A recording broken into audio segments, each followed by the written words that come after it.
Bonjour à toi qui m'écoute. Aujourd'hui, je te parle d'un sujet qui donne bien mal à la tête à bien du monde et qui devrait, au contraire, en fait, calmer le tourbillon mental. Je parle de la méditation. La méditation, qu'est-ce que c'est ça? À quoi ça sert? Pourquoi ça me donne plus mal à la tête que d'autres choses? Et je vais t'expliquer un petit peu des petits outils, trucs. On va briser quelques tabous aussi sur la méditation. Puis surtout te montrer que c'est beaucoup plus simple que tu peux peut-être imaginer. Alors, la méditation en tant que telle, c'est un moment qui te permet simplement d'être conscient. D'être conscient de ce qui se passe dans ton corps quand tu n'es pas en action. Parce que dans notre quotidien, hein, vous savez, on a tous métro, boulot, dodo, on se lève le matin, on va travailler, on fait les lunchs, on arrive le soir, le souper, les bains, les devoirs. Bon, on a un rythme de vie, hein, je pense qu'on l'a entendu un peu partout, là, on sait tout, là, qu'on a un rythme de vie qui va quand même vite. Euh, et quand on est toujours en mode action, naturellement, dans notre système, le système sympathique, qui est un système nerveux, qui est constamment activé. On est toujours dans le go, go, go, pas le temps d'arrêter, pas le temps de respirer. Et quand ce système nerveux-là, le système sympathique, est constamment activé, aussi par parfois pas parfois, mais souvent par des enjeux extérieurs, on a l'impression qu'on va être toujours en retard ou qu'on manque quelque chose ou on n'est pas à bonne place au bon moment, fear of missing out, FOMO, on a peur de ne pas être à la bonne place, de manquer quelque chose, de quelqu'un va nous juger. On est toujours dans une espèce de mode anxieux d'une certaine façon. Parce que la vie qui nous entoure est constamment en train de nous trigger, de nous envoyer des petites flèches. Puis ce mode-là, justement, on peut dire le mode survie, qui nous amène à toujours regarder le pire qui peut arriver, à toujours être en mode survie. Donc, quand on est en mode survie, hein, notre vision est focusée sur les potentiels problèmes qui peuvent avoir un impact sur notre vie. Et donc, ça active aussi notre système cardiaque. C'est pour ça qu'on respire vite, on sue, on se sent pas toujours bien, on a mal à la tête, on a mal partout, parce que plus qu'on est activé dans ce système sympathique, un système nerveux sympathique qui est activé par le mode survie. J'essaie de faire ça simple, c'est compliqué un peu, mais je pense que c'est des bases un peu importantes qu'on devrait apprendre à l'école, en fait, là. Donc, j'essaie de vous rendre ça simple, mais compliqué. Vous me direz si vous me suivez.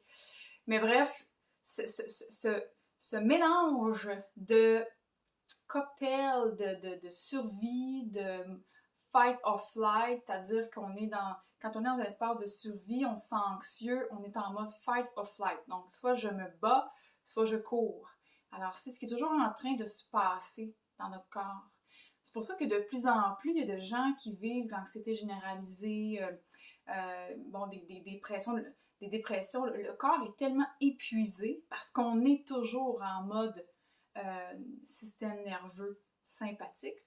Il aurait pu changer de nom. C'est sympathique, il aurait pu appeler ça autre chose parce que c'est pas tant sympathique que ça. Mais en tout cas, ça c'est un autre sujet. Mais bref, on est toujours en train d'activer ce système nerveux-là. OK?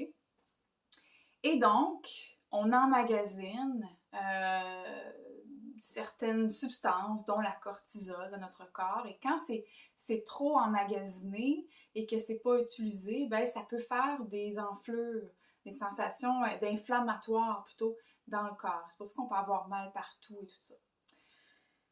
Donc, petit cours 101. Quand on est constamment dans cet espace-là de survie, anxieux, de stress, on est comme des petits 2x4 là, qui avancent là, en mode robot, puis on prend même plus le temps trop de prendre conscience de ce qui se passe dans notre vie parce qu'on est dans le mental puis dans le mode survie. Ben, c'est là qu'on a besoin de la méditation. Pour, de un, calmer le tourbillon mental, de deux, laisser le temps au corps de se réparer, je vais vous expliquer un petit peu tantôt, en activant justement le système parasympathique. Et en pouvant devenir un peu plus présent, plus calme, plus à l'écoute de ce qui se passe à l'intérieur de nous et de ne plus se sentir constamment en mode survie. Passer de la survie à la vie. N'est-ce pas magnifique? Comment est-ce qu'on fait ça? Le mode survie que j'explique tantôt qui est activé par plein de choses extérieures, par plein de circonstances, par le fait de se faire juger, par une chicane avec notre chum, par quelqu'un qui nous a coupé sur l'autoroute, par un retard. Tous ces moments-là qui nous amènent du stress activent ce mode survie-là. Donc, on s'entend qu'on en a une shitload de moments comme ça dans notre journée. Alors, il faut de plus en plus, finalement, observer, se mettre en mode observation. Et pour atteindre cette capacité, ce réflexe d'observation, bien justement, la méditation est un outil qui va nous aider à observer. Parce que quand on observe, quand on prend le temps d'observer, mettez-vous à la place de votre cerveau, OK, 2 minutes. Votre cerveau là, est en mode « Oh my God, je vais mourir! » Panique, OK? L'impression que tout le monde veut sa mort. Donc, il est en mode survie. Tout ce qu'il fait, c'est voir les potentiels dangers. Fait que quand tu es en mode survie, tu n'as pas le temps de t'asseoir peinard puis d'observer la vie. Fait que quand tu t'assois peinard, par exemple dans la méditation, peinard, en tout cas, je sais pas la traduction là, ou un autre mot, c'est le mot qui vient, mais que tu t'assois tranquillement en faisant par exemple la méditation, qu'est-ce que ça donne comme signe à ton cerveau? Ah, ok, il n'y a pas de danger. S'il est assis foiré dans son salon de la petite musique, c'est parce qu'il ne doit pas avoir trop de danger autour. Parce que quand il y a du danger, t'as pas le temps d'aller chiller. Là, t'es de même, puis tu checkes le potentiel danger autour de toi. Donc, observer permet de sortir du mode focus problème, puis d'ouvrir les œillères, voir les possibilités, les solutions, laisser venir aussi, hein, l'intuition, les idées, se laisser inspirer par la vie et tout ça, les réponses qui montent. Mais toutes ça, ces réponses-là, ces idées-là, ça vit dans le silence. Les moments, pardon, dans la vie où j'ai été le plus créative, où est-ce que j'ai le plus d'idées, c'est quand je fous rien. Ouais. Il y a des exceptions à la règle, vous allez me dire, absolument, mais de façon générale, quand je cherche une idée, quand je cherche des réponses, quand je suis pas sûre de quelque chose, je vais m'asseoir mon petit péteux sur le coussin de méditation et je m'assois en silence, je vais mettre de la musique parfois aussi, et j'attends. J'attends les réponses. Je mets de l'espace dans mon esprit, dans mon corps, pour justement éteindre mon hamster qui roule en tabarnane et qui m'empêche d'entendre les idées, les solutions. Parce que le mental, l'ego, hein, ça crie fort, ça crie en tabarnane. C'est chaotique, ça fait du bruit. Mais l'âme, le cœur, l'intuition, c'est tout en douceur, ça chuchote. Puis pour être capable de les entendre, ben justement, il faut mettre du silence. Alors, je reviens à la méditation.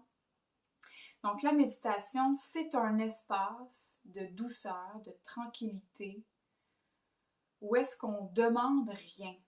Hein, souvent, on parle de méditation, puis on dit « Ok, il faut que je visualise, puis là, je veux ci, puis je veux ça. » Mais tu es encore en train d'avoir peur de manquer de quelque chose, de vouloir quelque chose parce que tu l'as pas, puis finalement, tu restes dans la même patente.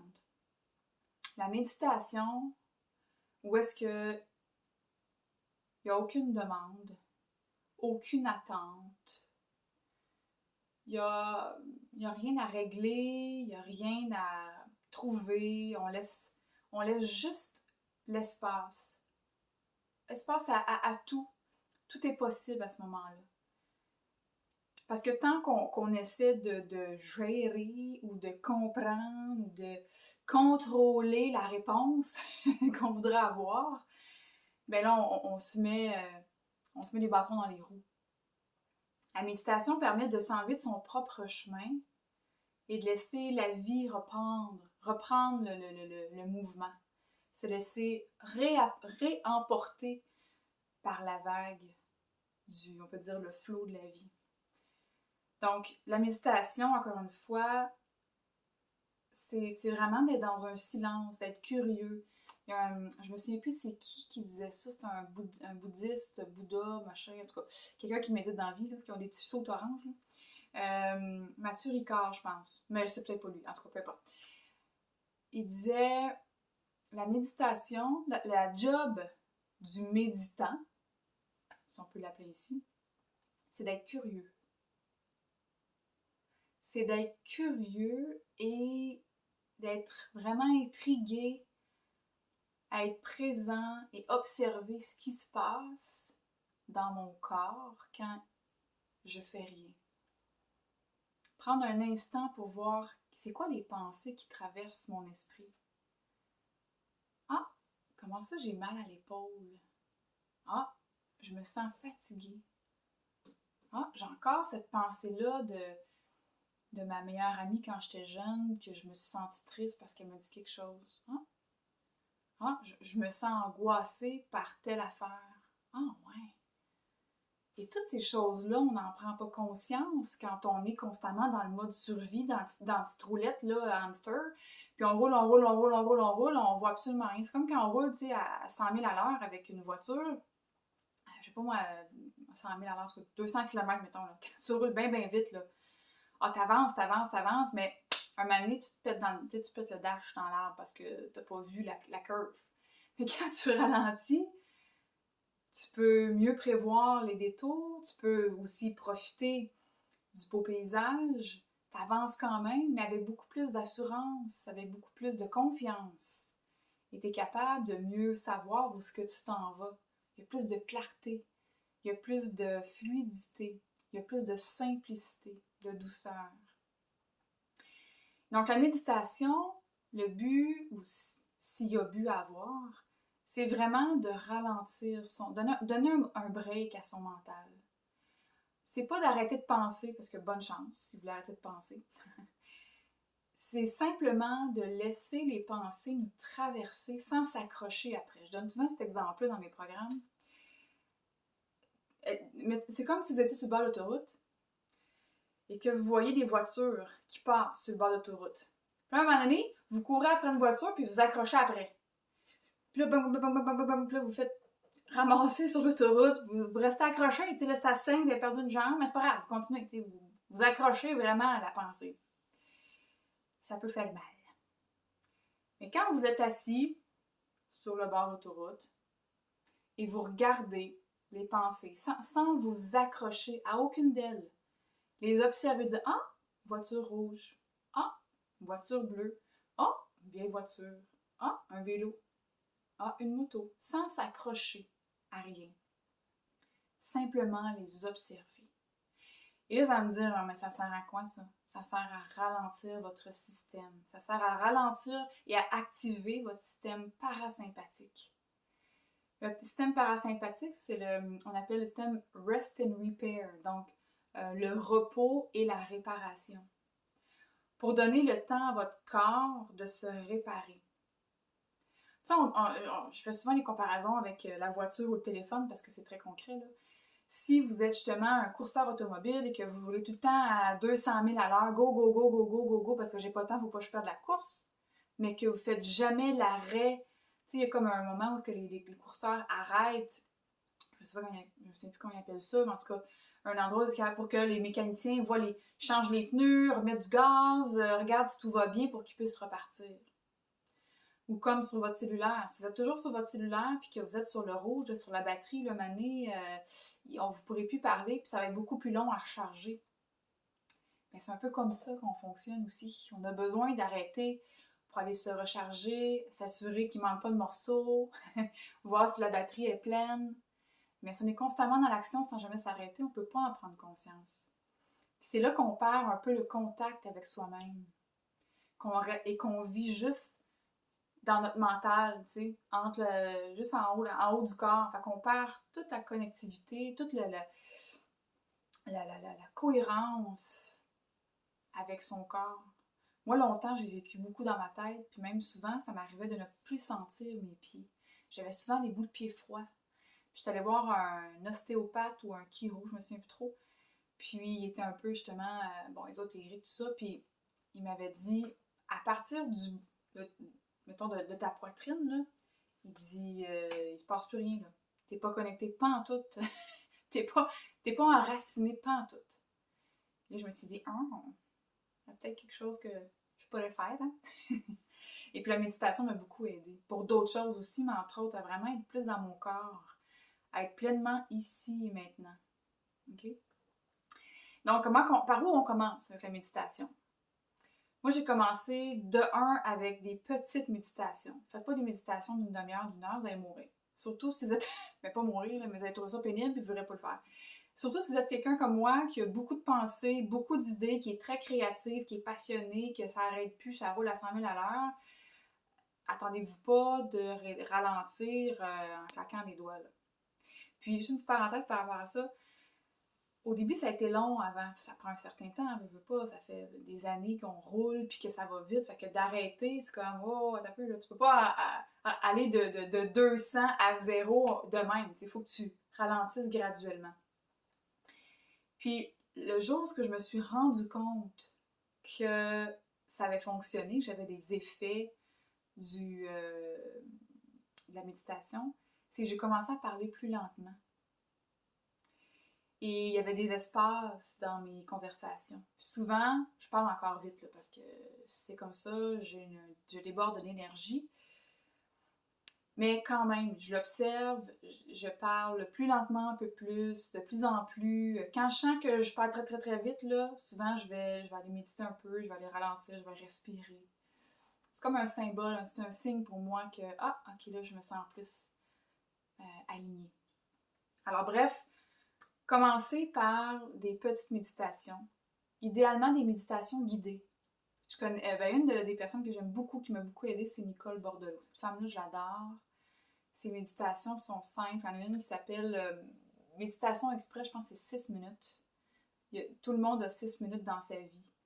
En commençant le matin ou le soir avant de se coucher. Bref, trouvez-vous un moment sacré pour vous, pour implanter ça dans votre routine, dans votre horaire. Et donc, commencez avec ces méditations qui sont guidées. Parce qu'au début, votre esprit va aller dans tous les sens. Vous allez avoir envie de vous gratter, vous serez pas bien, puis là, vous allez ouvrir les yeux, puis ça marchera pas. Puis c'est normal, ça fait partie du processus. OK? Et l'ego, le mental, il veut pas, lui, là, le ralentir, là, parce qu'il se sent en danger. C'est comme, excuse-moi, là, on n'a pas le temps de s'asseoir, là, faut gérer les potentiels dangers. Fait qu'il faut vraiment pratiquer, apporter de plus en plus d'espace dans sa vie, dans son corps, dans son horaire. Et ça se fait graduellement. Donc, première étape, c'est de trouver quelqu'un que vous aimez, qui fait des méditations guidées, idéalement, pour vous aider au début. Ensuite de ça, vous commencez à faire des petites méditations. Commencez par 1 fois par semaine. Après ça, quand ça va bien, 2 fois par semaine. Augmentez tranquillement la cadence, okay, à votre rythme. Et éventuellement, vous allez pouvoir augmenter le temps de méditation. Et éventuellement, vous allez pouvoir même faire des méditations en silence. Et ça, c'est délicieux. C'est délicieux de faire des méditations en silence. À un moment donné, il y a quelque chose qui se passe dans le corps, énergétiquement, même biologiquement parlant. Il y a beaucoup d'études qui parlent de ça. Ça réduit le stress, ça réduit toutes ces patentes-là. Là. Mais physiquement, on le ressent.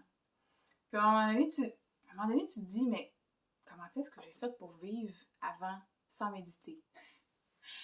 Ben, c'est correct, on n'était pas prêts ou on n'était pas mûrs à ça, mais vraiment, il y a un avant et un après. Puis à chaque fois que je vis des moments difficiles ou des trucs, des questionnements, je sais plus, je mêlée, mon clarté, j'assois mon petit péteux sur le coussin et je mets de l'espace. Parfois, je pose une question et j'attends que la réponse monte. Ou simplement, je fais juste être en silence, juste méditer pour calmer, pour commencer ma journée vraiment avec une clarté, une présence, une conscience. Et ça transparaît, ça transpire après ça dans mes actions. Je suis beaucoup plus focus. J'ai l'impression d'aller plus au ralenti, mais finalement, j'accomplis plus de choses. Parce que mon esprit est pas un peu partout, puis je flâne pas sur Facebook parce que là, je me sens pas bien, quoi que ce soit. Je suis vraiment pleinement présente. Ça change tout au final. Alors, la méditation, c'est tellement simple. C'est un outil gratuit, facile à mettre en place. Pas nécessairement facile à faire au début, mais ça se fait, je veux dire, on s'assoit sur un petit coussin, ça peut être sur le divan, parce qu'on peut commencer couché. Vous pouvez même méditer éventuellement en marchant. Vous pouvez méditer en pliant du linge, en faisant de la vaisselle. Vous pouvez méditer. La méditation, en fait, c'est pas nécessairement d'être assis sur un coussin, c'est surtout de retrouver cette présence-là. C'est de calmer son mental. C'est de sentir qu'on est présente de la tête jusqu'au bout des orteils, jusqu'au bout des doigts. C'est d'être en mode observation. C'est vraiment sortir du personnage et sortir de la scène, de l'histoire qu'on se raconte dans le mental. Puis d'être vraiment comme sortir de la scène puis d'aller dans la salle puis d'observer la scène, observer le théâtre. Donc d'être moins en réaction mais plus en observation. Puis de se laisser davantage guider par notre intuition, par le flot de la vie. Alors voilà, mes chers amis, j'espère que ça vous a aidé, ça vous a un peu démystifié c'est quoi la méditation. Je vous conseille fortement Nicole Bordelot, il y en a sûrement plein d'autres. Il y a aussi l'application Respirelax, je les mettrai en commentaire, qui aide à faire la cohérence cardiaque, ça c'est extraordinaire aussi. Il y a plein de petites applications, petits bambous, plein de trucs en fait qui existent pour vraiment vous aider, vous accompagner. Mais allez-y un pas à la fois pour ne pas vous décourager parce que ça vaut le détour vraiment. Les bienfaits sont exponentiels. Alors là-dessus, je vous embrasse et on se revoit bientôt. Mouah!